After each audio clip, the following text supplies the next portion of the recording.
Welcome to RidgeLife. In today's lesson from the Ridge, we're going to be speaking from Job 4, 2 through 9.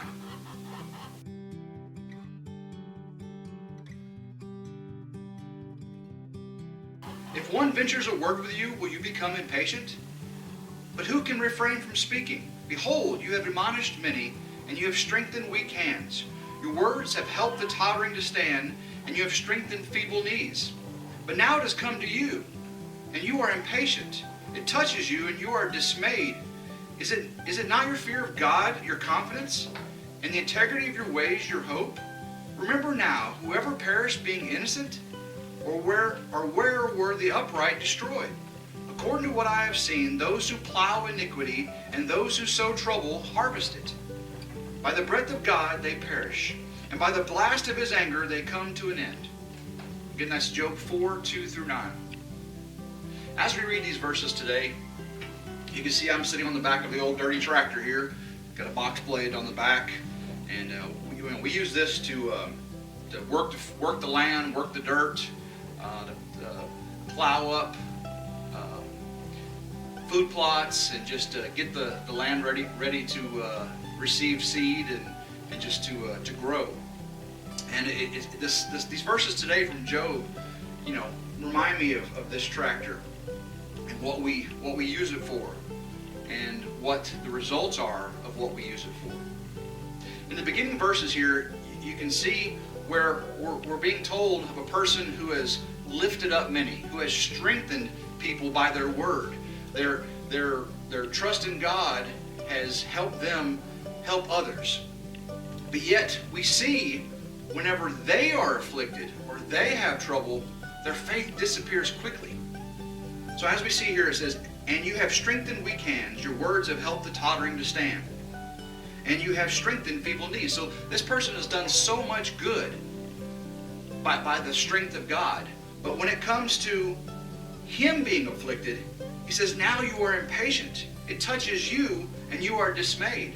But knowing the strength of God is in you to help others, but whenever a calamity strikes us and we're dismayed, what does that say of our faith? If we're dismayed when we know how the strength of God and the power of God helps others through us, when we are afflicted, why do we not have that faith that we had when we were helping others? Is not your fear of God your confidence, and the integrity of your ways your hope? That fear or that reverence, that awe we have of God, that we know He is King, we know He has the strength and the power, should be enough for us, right? And then therefore the integrity of our ways, the way we hold ourselves, the way we conduct ourselves, those should get us through the times when we struggle, when we feel that things are against us. God's still with us, just as He was with us to help others. He's with us when we have troubles ourselves. It says, remember now, whoever perished being innocent, or were the upright destroyed?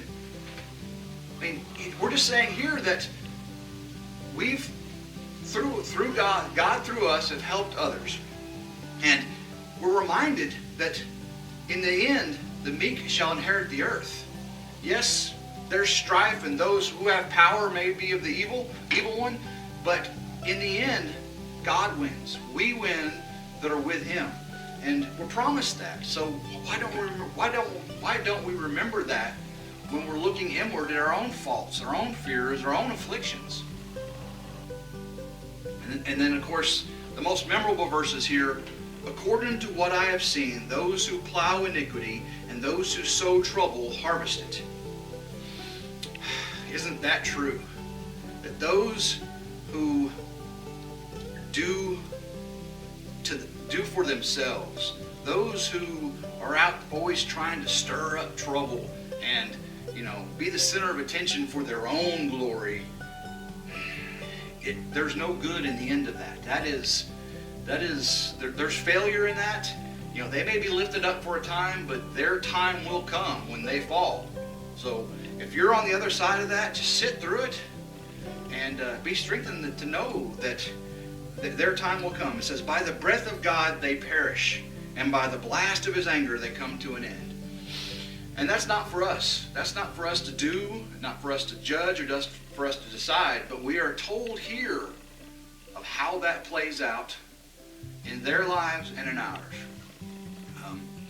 So again, we're sitting on this tractor, and we use it to plow up the field for, to grow things that our animals can eat, to help the wildlife in the area.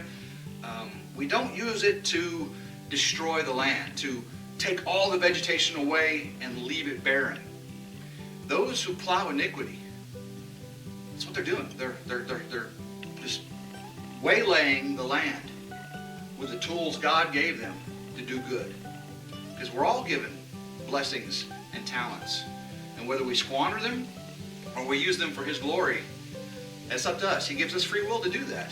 And I don't want to be the one that plows iniquity or, sows trouble.